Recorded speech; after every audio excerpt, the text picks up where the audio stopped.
one has hung out with me while I've done these lives, but it does make the uploading of the behind the scenes much, much faster when I do it live, and it automatically does it through the YouTube app. So I do like that. I've been doing it this way for quite some time now.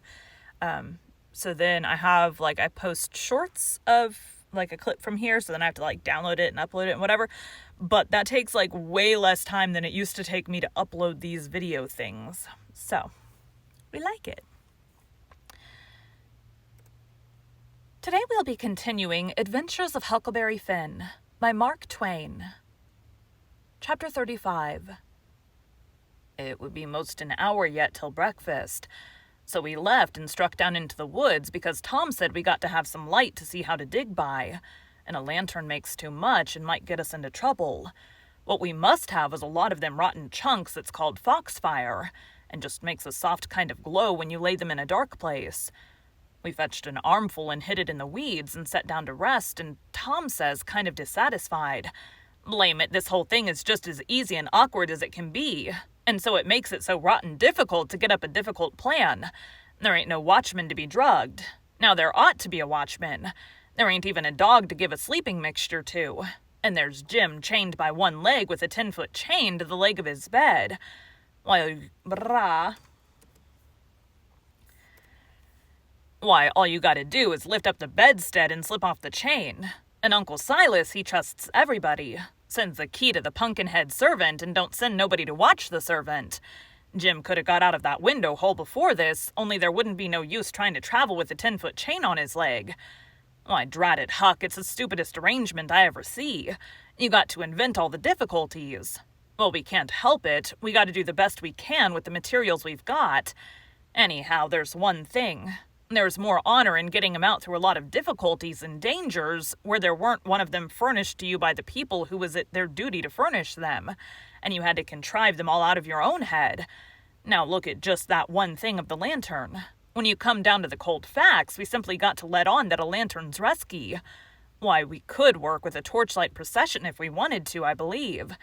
Now, whilst I think of it, we gotta hunt up something to make a saw out of the first chance we get. What do we want of a saw? What do we want of it? Hain't we gotta saw the leg of Jim's bed off so as to get the chain loose?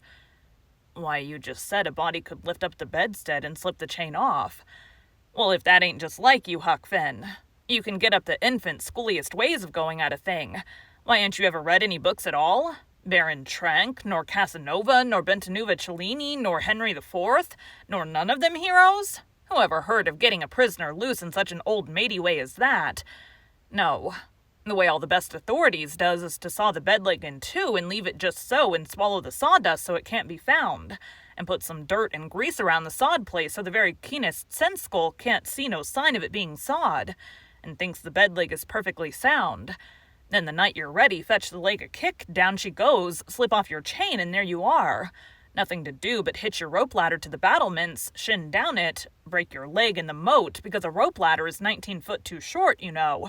And there's your horses and your trusty vassals, and they scoop you up and fling you across a saddle, and away you go to your native Languedoc or Nevers or whatever it is. It's gaudy, Huck. I wish there was a moat to this cabin. If we get time the night of the escape, we'll dig one. I says, what do we want of a moat when we're going to snake him out from under the cabin? What?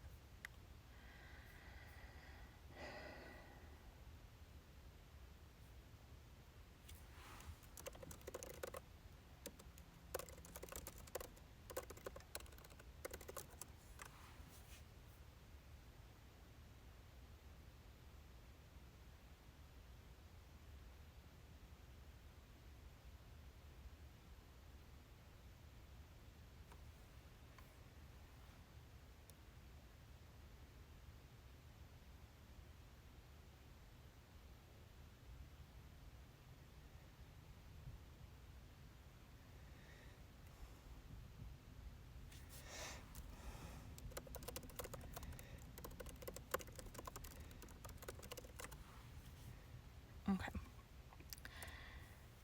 But he never heard me. He had forgot me and everything else. He had his chin in his hand, thinking. Pretty soon he sighs and shakes his head, then sighs again and says, No, it wouldn't do. There ain't necessity. There ain't necessity enough for it. For what? I says. Why, to saw Jim's leg off, he says. That should have been from Huck. He says. Good land, I says. Why, there ain't no necessity for it, and what would you want to saw his leg off for anyway? Well, some of the best authorities has done it. They couldn't get the chain off, so they just cut their hand off and shoved. And a leg would be better still, but we gotta let that go. There ain't necessity enough in this case. And besides, Jim's a servant and wouldn't understand the reasons for it and how it's the custom in Europe, so we'll let it go. But there's one thing. He can have a rope ladder. We can tear up our sheets and make him a rope ladder easy enough, and we can send it to him in a pie. It's mostly done that way, and I've et worse pies. Why, Tom Sawyer, how you talk, I says. Jim ain't got no use for a rope ladder. He has got use for it. How you talk, you better say you don't know nothing about it. He's got to have a rope ladder, they all do. What in the nation can he do with it? Do with it? He can hide it in his bed, can't he? That's what they all do, and he's got to... No, that shouldn't have a... It has a closed parentheses, but that is definitely still Tom talking. That's what they all do. And he's got to, And he's got to, too. Huck, you don't ever seem to want to do anything that's regular. You want to be starting something fresh all the time. Suppose you don't do nothing with it. Ain't it there in his bed for a clue after he's gone? And don't you reckon they'll want clues? Of course they will. And you wouldn't leave them any? That would be a pretty howdy-do, wouldn't it? I never heard of such a thing.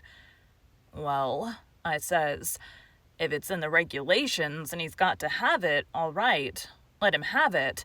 Because I don't wish to go back on no regulations, but there's one thing, Tom Sawyer. If we go to tearing up our sheets to make Jim a rope ladder, we're going to get into trouble with Aunt Sally just as sure as you're born.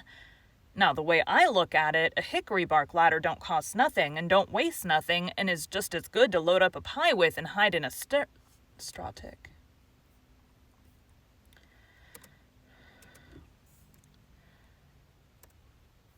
Now, the way I look at it, a hickory bark ladder don't cost nothing and don't waste nothing and is just as good to load up a pie with and hide in a straw tick as any rag ladder you can start.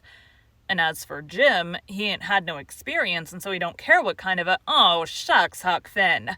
If I was as ignorant as you, I'd keep still, that's what I'd do. Whoever heard of a state prisoner escaping by a hickory bark ladder? Why, it's perfectly ridiculous. All right, Tom. Fix it your own way. But if you'll take my advice, you'll let me borrow a sheet off of the clothesline. He said that would do. And that gave him another idea, and he says, borrow a shirt, too. What do we want of a shirt, Tom? Want it for Jim to keep a journal on.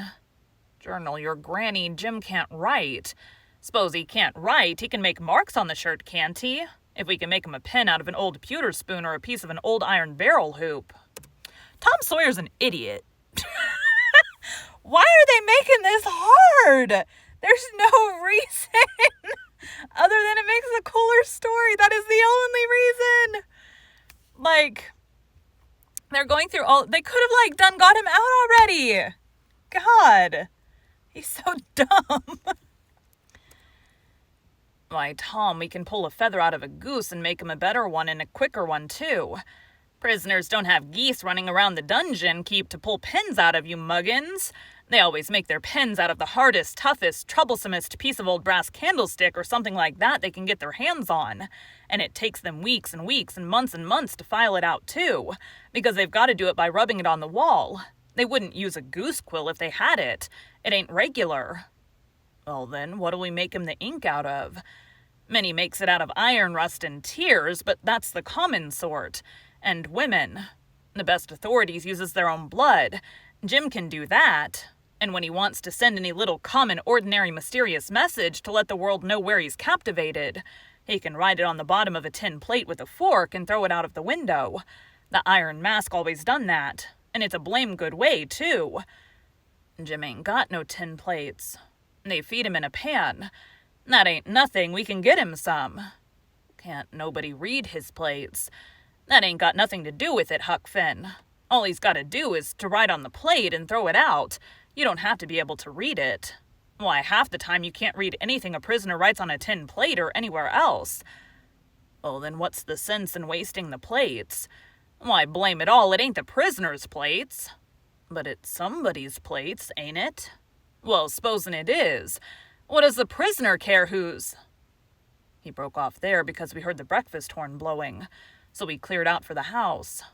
Along during the morning, I borrowed a sheet and a white shirt off of the clothesline, and I found an old sack and put them in it, and we went down and got the foxfire and put that in, too.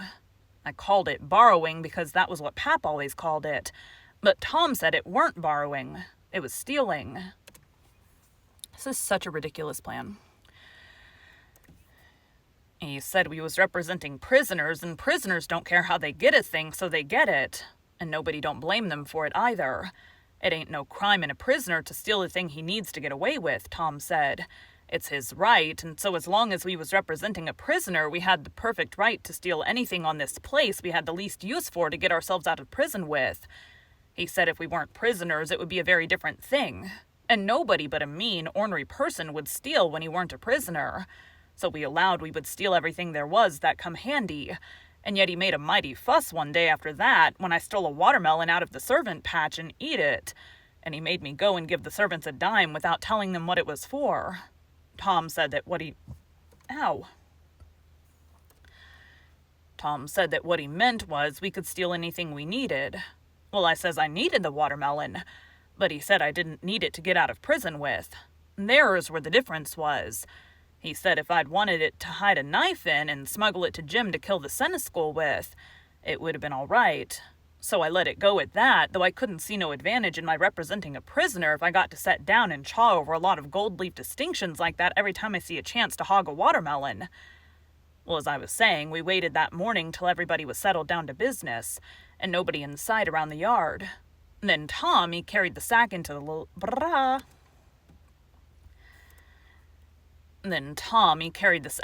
lean-to whilst I stood off a piece to keep watch.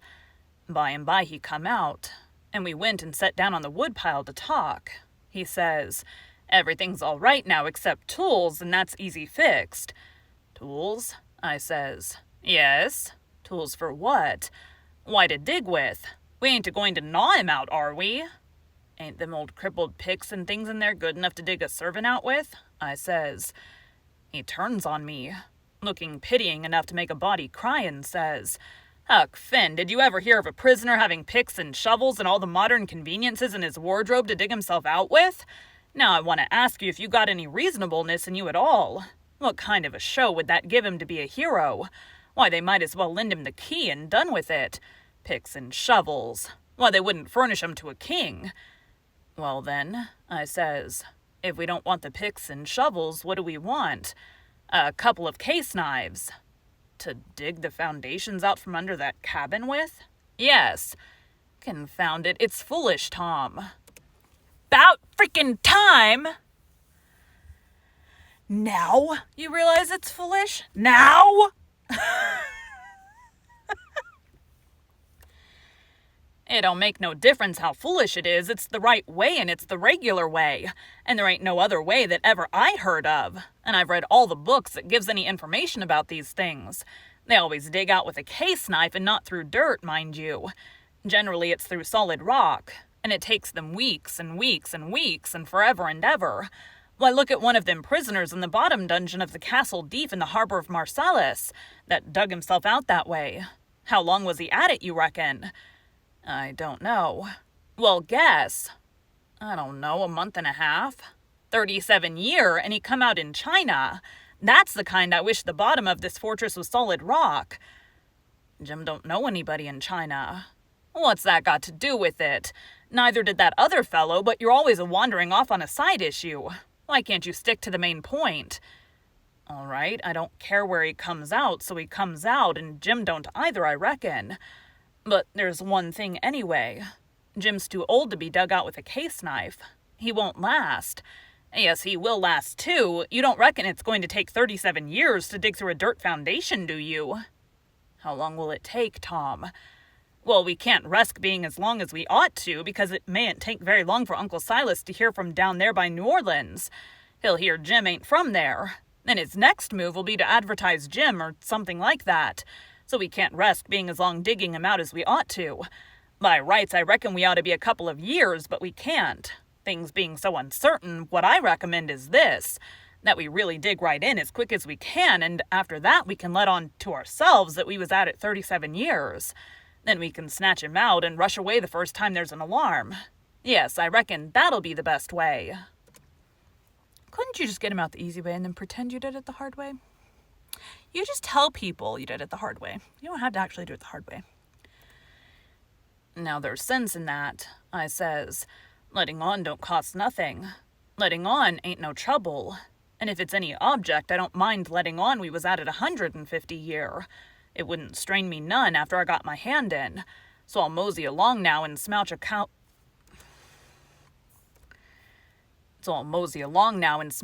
of case knives. Smouch 3, he says. We want one to make a saw out of. Tom, if it ain't unregular and irreligious to suggest it, I says. There's an old rusty saw blade around yonder sticking under the weatherboarding behind the smokehouse.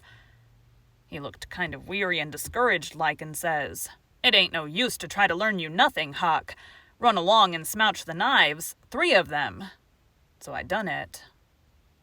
Thank you for joining Bite at a Time Books today, while we read a bite of one of your favorite classics.